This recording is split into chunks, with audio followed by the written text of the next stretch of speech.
Bicara bahasa sih sebenarnya nggak cuma bahasa Inggris gitu. Seperti kayak pengalaman saya kemarin ke Semarang, saya datang ke ada satu pusat perbelanjaan, ada toko mainan. Ada seorang ibu gitu lagi negor anaknya gitu. Stacy, kamu jangan touch-touch gitu kan. Nanti kalau broken gitu, mami harus bayar. Itu so larang loh, expensive gitu kan. Loh, saya sampai bingung. Itu berapa bahasa gitu, udah panggil namanya, ada bahasa Indonesia, ada bahasa Jawa, ada bahasa Inggris. Don't touch touch itu juga grammatically sebenarnya salah ya kan? Iya, ada termasuk juga ada sedikit ke Singapuriannya begitu, sampai saya juga sampai bingung gitu. Tapi itu memang banyak sekali potret itu di sekitar kita. Betul, kita bisa lihat langsung misalnya kita datang ke mall seperti Adrian ya. Dan makanya kita akan membahas nih sebenarnya bagaimana pentingnya sih mengenalkan bahasa asing kepada anak dan sebenarnya polanya tuh seperti apa yang benar gitu untuk mengajarkan mereka cara berkomunikasi yang baik dan benar. Dan kita akan membahasnya bersama dengan Mbak Rati Ibrahim, psikolog anak. Selamat pagi. Selamat pagi. Mbak Rati, jadi sebenarnya tuh gimana sih ini selaku orang tua? Don't touch touch ya. Don't touch touch itu gimana? Maklum aku kan baru pulang itu loh dari Semarang. Logatnya kok jadi Little May. Little May ya. Jadi sebenarnya saran dari Mbak Rati itu sebaiknya umur berapa? Sekarang kita gini. selaku orang tua mengajarkan bahasa yang mungkin tidak hanya bahasa sehari-hari. Iya, bahasa sehari-hari yang berlaku umum di Indonesia sebagai orang Indonesia adalah bahasa Indonesia. Betul. Ya. Kemudian bolehkah di anak-anak itu dipaparkan dan diajarkan menggunakan bahasa yang lain? Boleh. Pilihannya bisa bahasa daerah, iki larang. Terus atau bahasa asing. Bahasa asing terserah deh. Boleh dipilih usulnya adalah menggunakan bahasa asing yang paling populer. Yang paling populer adalah bahasa Inggris gitu ya. Tapi tergantung tinggalnya di negara mana gitu atau lingkungannya di mana menggunakannya bahasa apa. Mengapa demikian? Karena gini loh.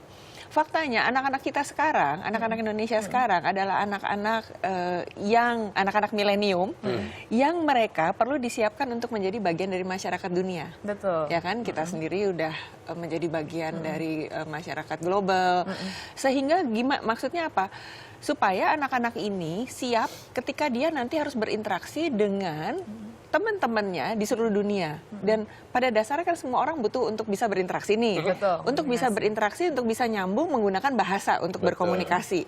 Nah, kalau bahasanya bisa sama, dia akan lebih confident. Dan dia akan lebih nyaman. Jadi pede gitu untuk ketemu sama siapapun juga.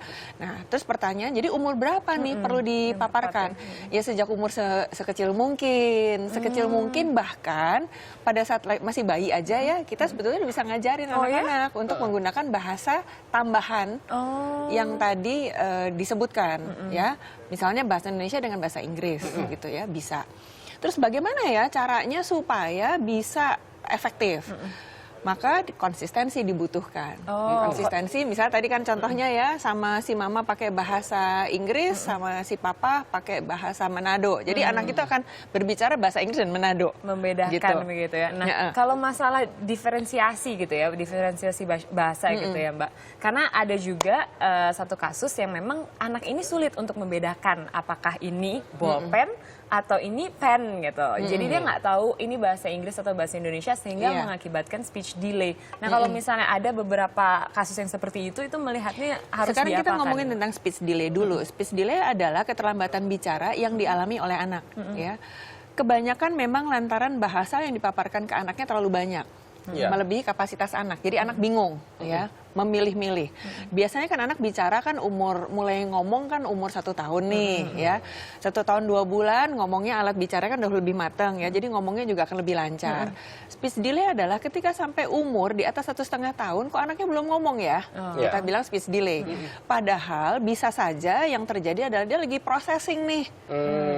Menyerap bahasa-bahasa yang diajarkan kepada dia, dan usia sensitif anak untuk bisa berbicara sama berbahasa adalah sampai umur 2,5 tahun. Makanya ada anak-anak yang waduh ini nggak ngomong-ngomong nih, umurnya berapa ya, 2 tahun, atau 2,5 tahun dia nyerocos dengan 2 bahasa itu sekaligus. Ada yang begitu. Anak saya contohnya gitu ya. Jadi udah deg-degan nih, bisa ngomong nggak gitu ya. Nah, kemudian speech delay juga bisa terjadi karena fungsi alat bicaranya tidak tumbuh sempurna. Jadi kan mesti dilihat nih speech delay-nya gara-garanya karena yang mana gitu ya.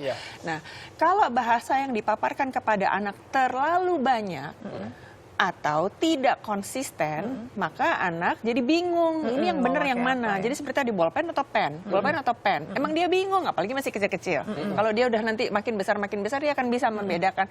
Karena alat bicara sama fungsi kognisinya udah matang. Nah, kita dong yang jelasin. Ini pen, nak. Jadi dia akan bilang itu pen.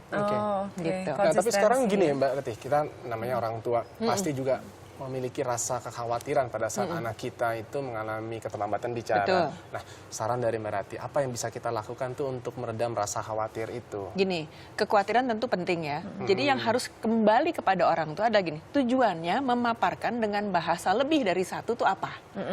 Tujuannya memaparkan dengan bahasa asing tuh apa? Jadi alasannya mesti benar. Alasannya benar, tujuannya juga mesti benar.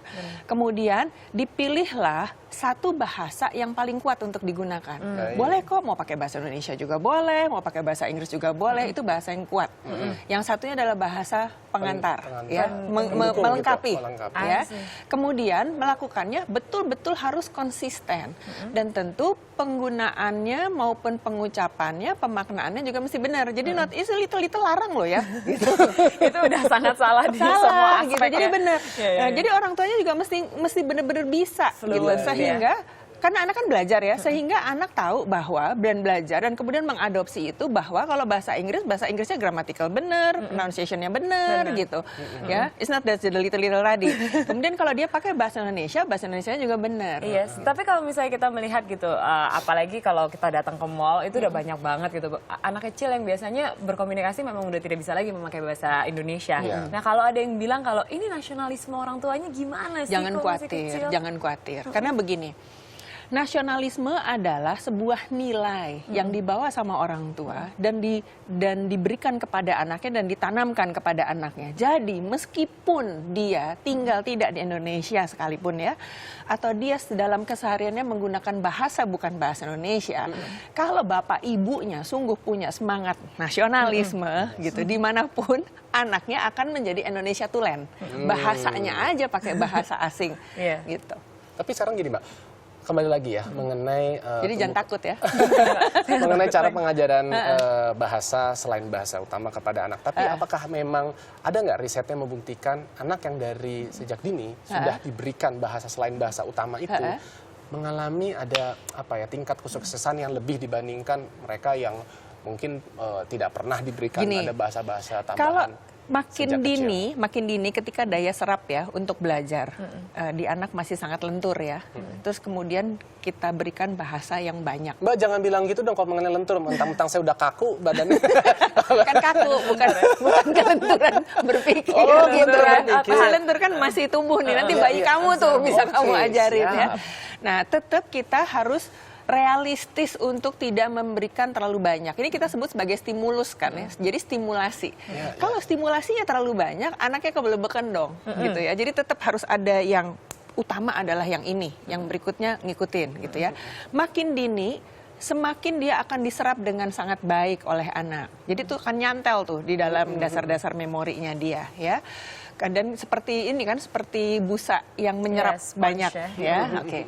Dan kemudian karena dia menjadi informasinya tertanam dengan sangat bagus, terutama sejak dia masih sangat muda dan terus dia bawa, otomatis kan kelenturan, kemudian kepiawaian, bahasa Indonesia saya bagus ya, untuk menggunakan bahasa tersebut kan jadi canggih nih. Itu akan mempengaruhi apa coba, rasa berharganya dia, self esteem, percaya diri, sehingga dia akan mampu berinteraksi dengan lebih fluent dibandingkan anak-anak yang lain yang tidak. Karena dia lebih fluent, jadi ini menjadi sesuatu yang sangat natural di dia.